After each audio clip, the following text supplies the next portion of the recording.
retour sur ce plateau, nous parlons du sujet Tilleul, le dossier que l'Alternative a rendu public cette semaine. Un scandale dans cette société d'État où un couple à la tête de cette société fait des malversations. Ferdinand, que se passe-t-il exactement à Tilleul? Oui, c'est la suite de cette enquête qu'on a menée sur le pétrole, que les gens appellent pétrole gate et tout ça. C'est la deuxième partie de cette enquête-là.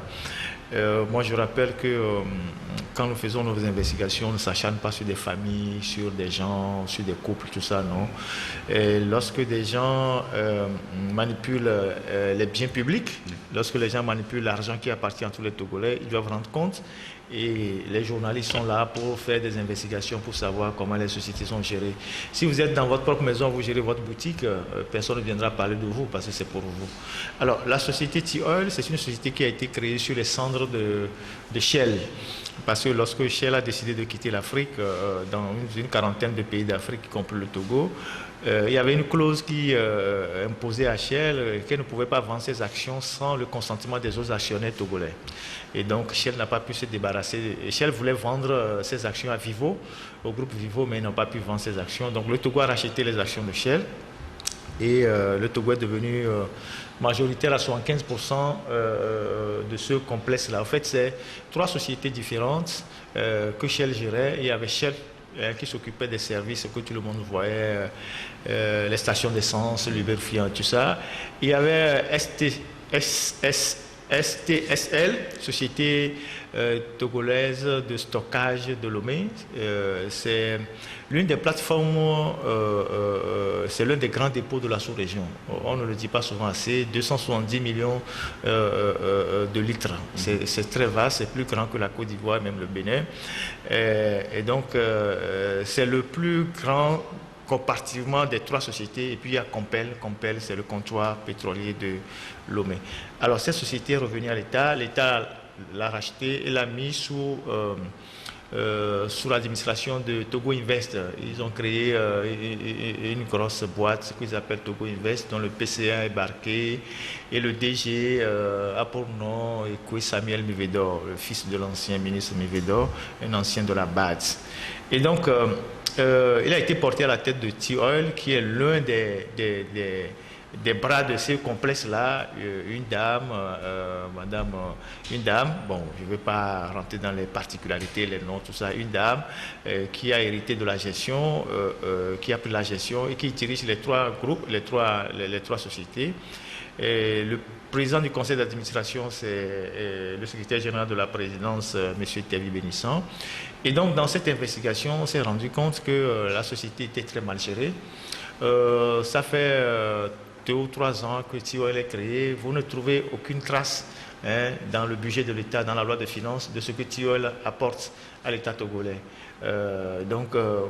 Mais pourtant, c'est une société d'État togolais, parce que l'État sont en 15%, les 25% des actions sont partagées entre les Togolais, les particuliers, tout ça. Et on a découvert pas mal de choses, et la gestion vraiment calamiteuse, les règlements de compte dans la gestion, la mise à l'écart de certains cadres compétents qui ont été formés depuis 20 ans, 15 ans par Shell. Bref, une véritable gabegie, et les acteurs de cette gabegie-là sont pour la plupart à la présidence. Vous voyez, des gens qui sont autour de M. Fogna Singbe, qui se retrouvent membres du conseil d'administration de Tilleul. Vous avez pas mal de personnes, Tevi Bénissan qui est le PCA, je viens de le dire, Mme Toméga, vous avez Sodokin, Semondi, ancien ministre, Gaffan, DG de Bolloré, tout ça. Et vous avez d'autres personnes aussi dans le même aéropage, comme Georges Degbovi et sa femme, qui est la directrice de la société. Et donc, dans cette enquête-là, nous avons interrogé presque tout le monde. On a interrogé M. Georges Degbovi, que nous avons remarqué que lui, il était au cœur d'un conflit d'intérêts dans cette affaire, parce que c'est sa femme qui est la DG, mais c'est lui qui, dans l'ombre, fait beaucoup de choses pour la société. C'est son cabinet qui recrute les cadres, c'est lui qui fait la consultation et plein de choses. Nous l'avons interrogé, vous êtes allé l'interroger d'ailleurs, il a donné sa version des faits, et puis sa femme, la directrice, à qui nous avons écrit et qui nous a fait répondre par Maître Akereburu que bon voilà qu'il faut nous lui envoyer, que nous les journalistes on lui envoie les questions, lui Akereburu, le questionnaire pour que lui transmet à sa cliente. Nous lui avons rappelé les règles de journaliste d'investigation et ce que la loi dit. Et la loi ne demande pas à un journaliste qui fait de l'investigation d'aller transmettre des documents à une tierce personne. Voilà. Donc, je pense qu'ils ont voulu faire du trafic d'influence. Ils se sont rendus compte que nous n'étions pas des plaisantins. Et donc, nous avons sorti les résultats de cette enquête-là et ça fait les vagues à la présidence, tout comme le dossier pétrole qui n'a pas encore fini de faire les vagues. Et ce qu'on apprend de tout ça, c'est la manière dont les gens gèrent le pays et en toute impunité. Je le disais, dans tous les pays, les gens volent. Personne ne peut nous dire dans aucun pays on ne vole pas. Dans tous les pays, Europe, États-Unis, partout, les gens ont toujours un système pour contourner, pour prendre des libertés avec l'argent public.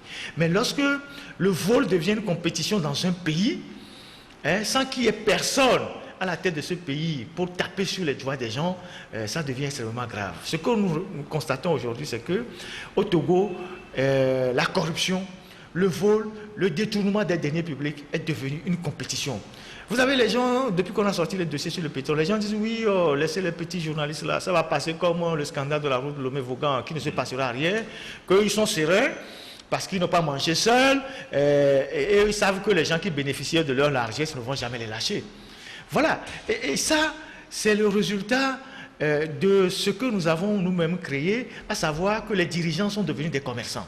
Au Togo, la loi dit clairement que les dirigeants doivent déclarer leurs biens. Les dirigeants ne doivent pas être confondus. Ils ne doivent pas confondre les biens de l'État à leurs propres biens. Mais nous sommes là depuis 15 ans avec la gouvernance de M. Faure-Gnassingbé. Personne n'a jamais déclaré ses biens. Ni lui, ni les ministres qu'il nomme, ni les directeurs de société qu'il nomme.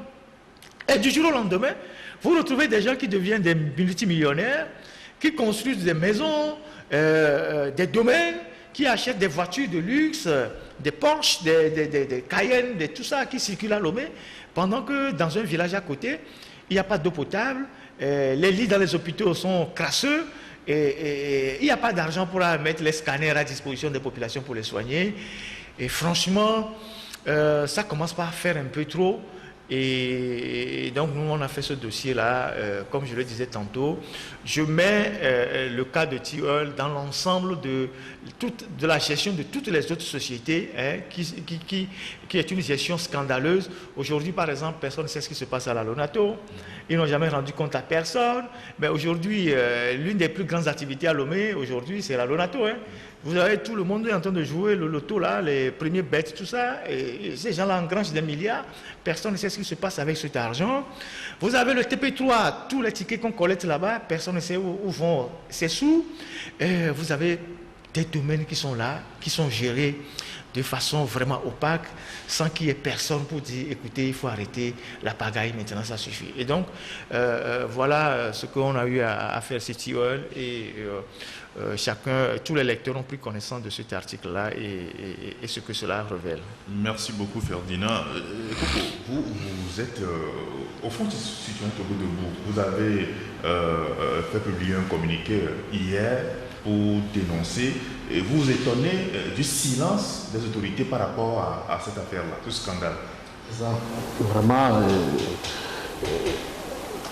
on ne comprend pas. On ne comprend pas du tout ce silence assourdissant de nos gouvernants. D'abord, je tiens à féliciter le journal L'Alternative pour son travail. Hier, c'était Wassem Gate. Aujourd'hui, c'est Petrol Gate. Sincèrement, je tiens à vous féliciter pour le travail. Nous, en tant qu'acteurs de la société civile, le Front citoyen Togo debout précisément, nous ne pouvons pas laisser passer ou bien passer sous silence cette information. Vous portez exactement le Parlement et la justice togolaise. Exact. Puisque l'impunité que nous constatons dans notre pays est encouragée en fait par la justice togolaise. Puisque vous avez des juges, des magistrats, des procureurs de la République qui ne s'auto-saisissent jamais des dossiers de la société, Mais si c'est des problèmes politiques, vous allez le voir tout de suite. Mais ça nous interpelle. On ne comprend pas ce silence du troisième pouvoir. Ou bien c'est le deuxième pouvoir, moi je ne sais plus. Je sais que lui aussi fait partie d'un pouvoir. La justice togolaise doit être profondément réformée. Puisque l'impunité, comme on le dit ici, bien sûr, nourrit du silence. Et ce qui nous inquiète, c'est la justice togolaise. C'est pour ça qu'on les a pointés du doigt. Et maintenant, on vient au Parlement. Je vais un peu retourner sur cette affaire de Sotoko. Je ne sais pas s'il y a eu un appel d'offres qui a été fait. Voilà, on voit les députés un jour, ou bien 2 jours. Il n'y a pas eu d'appel d'offres. On n'a pas vu de traces. On n'a pas vu de traces. Et je parie, s'il y a eu d'appel d'offres, en bonne et due forme, il y a des Togolais qui peuvent postuler. Ça, je le sais. Mais maintenant, l'Assemblée nationale, franchement, notre Assemblée là nous déçoit beaucoup. Toutes les assemblées nationales qu'on a connues dans ce pays, c'est des gens qui ont des ambitions mesquines. On ne comprend pas le jeu qu'ils jouent. Vous ne pouvez pas, sur une question très sensible, hautement nationale, vous allez prendre une journée ou 2 jours pour traiter cette question. Non, ça n'existe pas.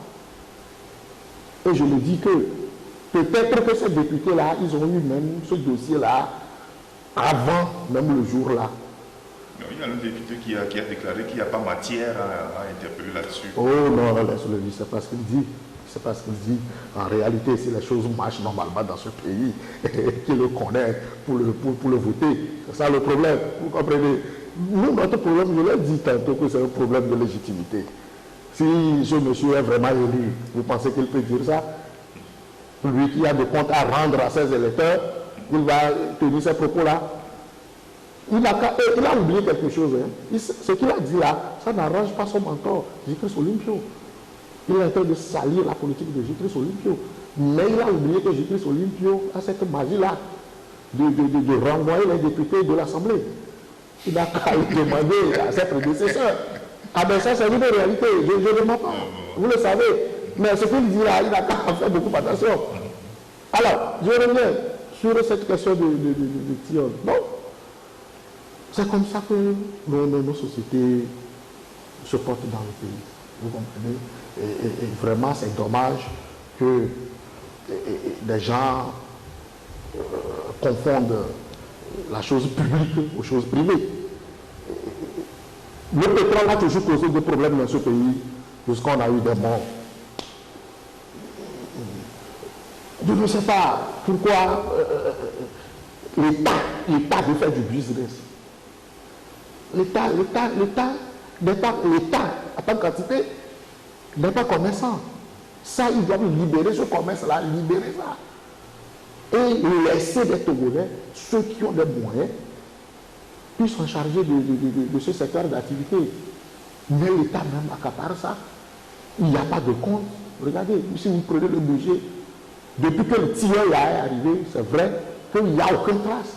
Il n'y a pas de trace de l'apport de TIE dans le budget du Togo. Il n'y a pas. L'argent là reste où?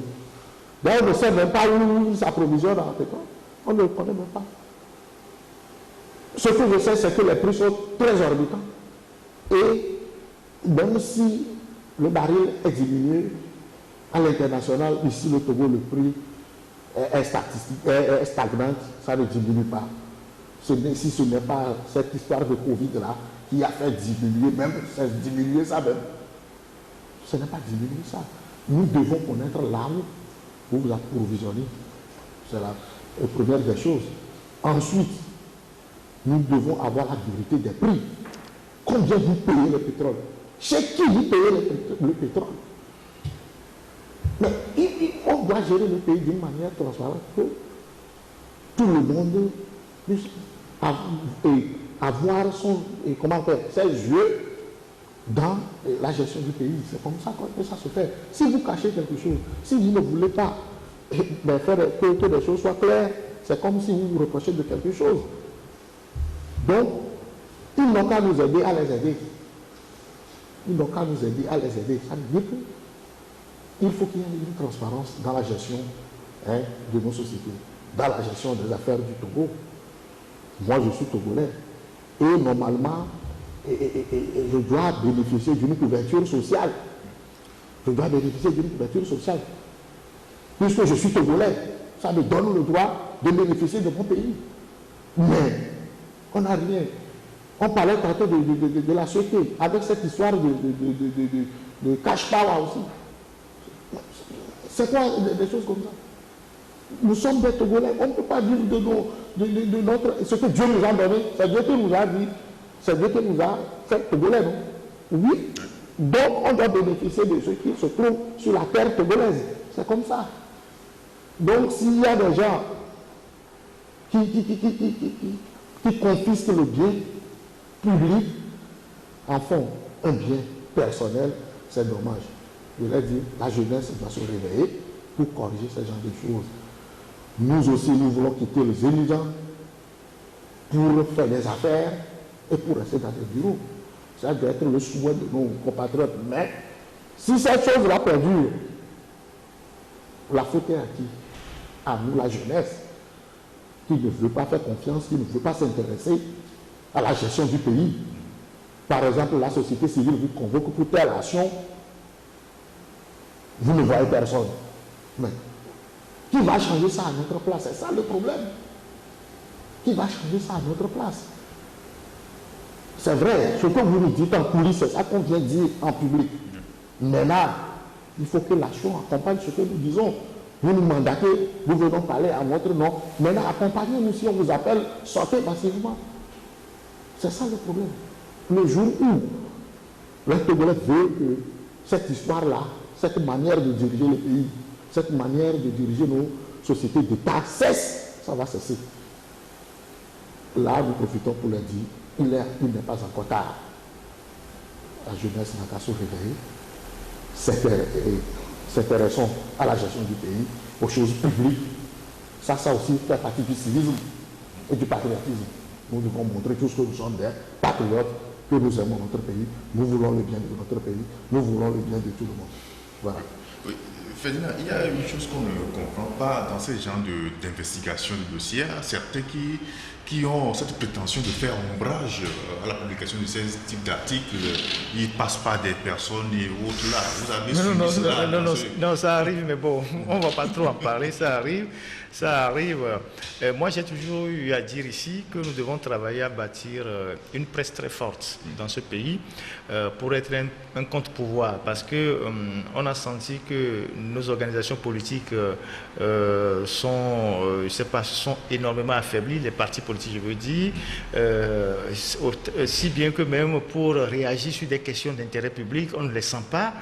La société civile est perdue dans ses propres soucis, des problèmes de personnes. Les organisations sont très faibles et pas assez de moyens, pas assez d'ambition.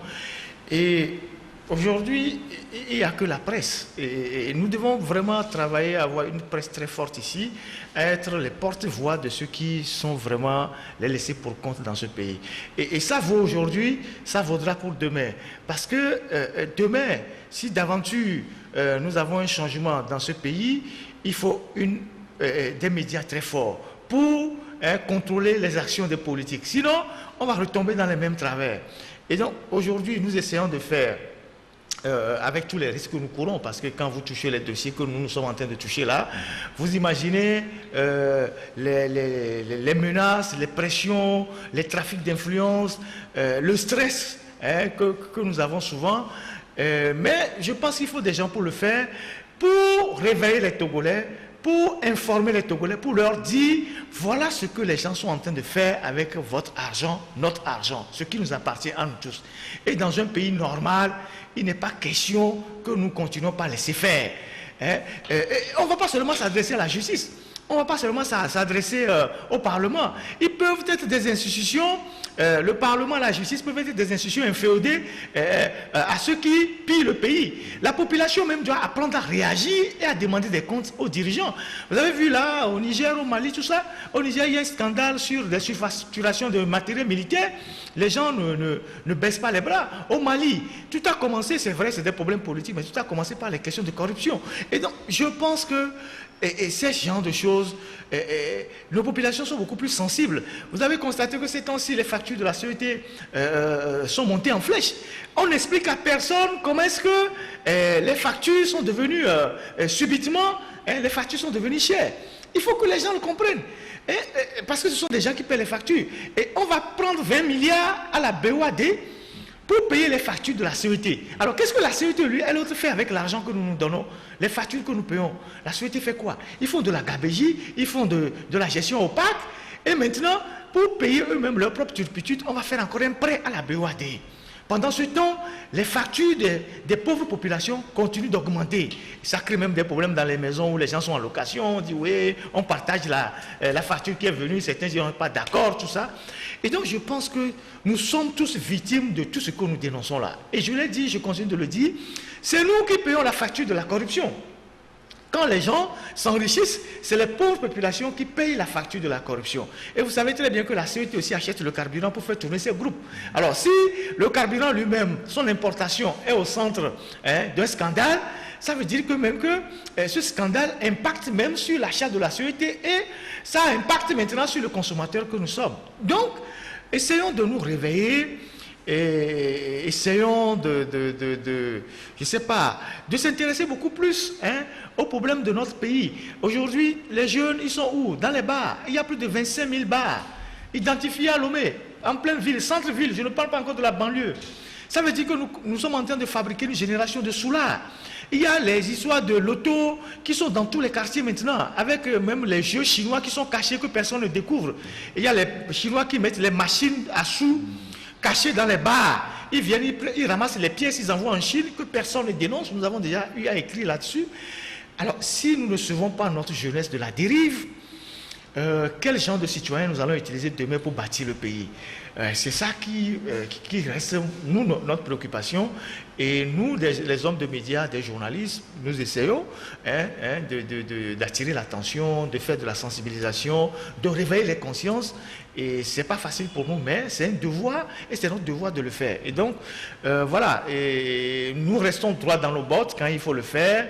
Et je pense que les Togolais finiront par se réveiller un matin pour demander à ceux qui gouvernent le pays comment se fait-il que vous gouvernez ce pays comme ça, vous ne rendez compte à personne, vous vous enrichissez, vous enrichissez vos amis étrangers que vous amenez dans ce pays sous le faux profil de l'investisseur. Les gens viennent ramasser des milliards pendant que nous nous sommes réduits à faire des petits boulots, faire de l'esclavage dans notre propre pays. Je pense qu'à un moment donné, les Togolais réagiront. Oui, Coco, Ferdinand l'a dit tout à l'heure, on a l'impression que ce soit les partis politiques, les organisations de la société civile, ça dort. Mais les gens se lèvent pour prendre un communiqué ou une déclaration pour dénoncer et puis c'est fini. Il n'y a pas d'action qui accompagne ces dénonciations-là. Au fond, c'est un truc de vous. Jusqu'où vous êtes prêt à aller pour sauver la situation? Même tu le sais, le Front citoyen Togo Debout n'est pas à présenter. Tu as vu les actions que Togo Debout a menées dans ce pays et continuer de mener. Donc, ce communiqué, ce n'est qu'un mise au point que nous sommes en train de faire. Vous-même, vous nous connaissez. Vous parlez de la société civile, oui, bien sûr, mais le Front citoyen Togo Debout n'est pas une société civile dont vous parlez, je pense. Donc, très prochainement, vous allez vous sentir. Et nous demandons à la jeunesse de faire confiance au Front citoyen Togo Debout, de s'intéresser à la gestion du pays, de s'intéresser au développement de notre pays et l'avenir de ce pays. Ferdinand l'a dit tout à l'heure, avec quels citoyens nous allons construire ce pays. Si des bars pullulent un peu partout, des médicaments, tramadol pullulent un peu partout. Des églises. Des églises pullulent un peu Mosquées, partout. tout ça. Quel type de jeunesse ou bien de génération nous allons avoir demain pour construire ce pays?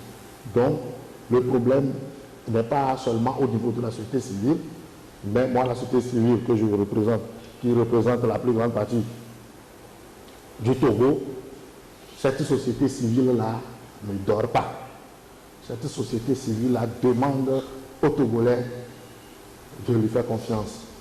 Cette société civile-là demande à la jeunesse d'adhérer massivement à son idéologie.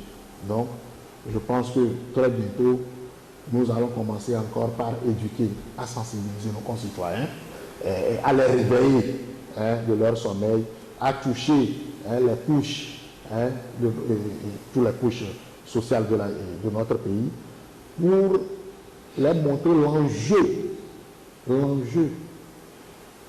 de la gouvernance de ce pays. Si nous nous taisons sur ce qui se passe, ce qui s'annonce, ce qui se dit dans les médias, tout ça là, en tout cas, un jour, nous allons vous retrouver sans notre pays, quoi. Vous serez dans une maison où demain on va vous dire que voilà que tel Burkinabé, tel Nigérien a payé la maison. Donc, nous devons nous réveiller et chercher le bien commun.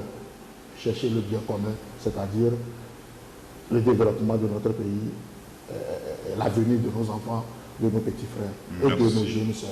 Merci Coco et Dosemignon. Vous êtes, je rappelle que vous êtes expert en santé publique, chargé à la communication du Fonds Citoyen Togo Debout.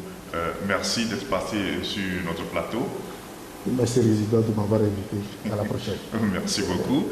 Ferdinand, votre mot de la fin? Non, on a dit l'essentiel. Moi, je n'ai plus de mots. Je pense que, bon, nous, journalistes, nous faisons notre part. On n'est pas aussi des gens aussi parfaits. Il n'y a personne de parfait sur la terre. Nous avons nos défauts, nous avons nos qualités. Ça, c'est humain. Mais nous essayons de faire ce que nous pouvons faire, apporter notre contribution à éveiller les consciences. Et c'est pas facile de faire ce que nous faisons là au Togo ici. Parfois les gens ne se demandent pas si on dort chez nous, comment nos familles, où se cachent nos familles, tout ça. Mais nous le faisons parce que c'est notre pays. Parce que nous n'avons pas deux pays, on ne va pas aller se cacher quelque part. C'est ce pays qu'il faut reformer pour que nous soyons tranquilles dans notre propre pays. Et c'est pour ça que certains comme nous, comme vous, comme d'autres personnes, on s'est donné pour mission de réveiller les consciences, de travailler sur des dossiers pour montrer comment est-ce que notre pays est gouverné, où va notre pays. Et forcément, en faisant tout ça, on ne fait pas des amis. On ne fait pas des amis, et les gens doivent imaginer ce que nous vivons. Mais bon, voilà, nous allons continuer cette mission-là, celle d'éduquer, d'informer, de former, pour que demain, on ait des citoyens vigilants, capables de demander des comptes aux dirigeants. Voilà. Merci messieurs pour votre disponibilité. Chers internautes, nous sommes à la fin de cette émission. Portez-vous bien. Bonsoir chez vous.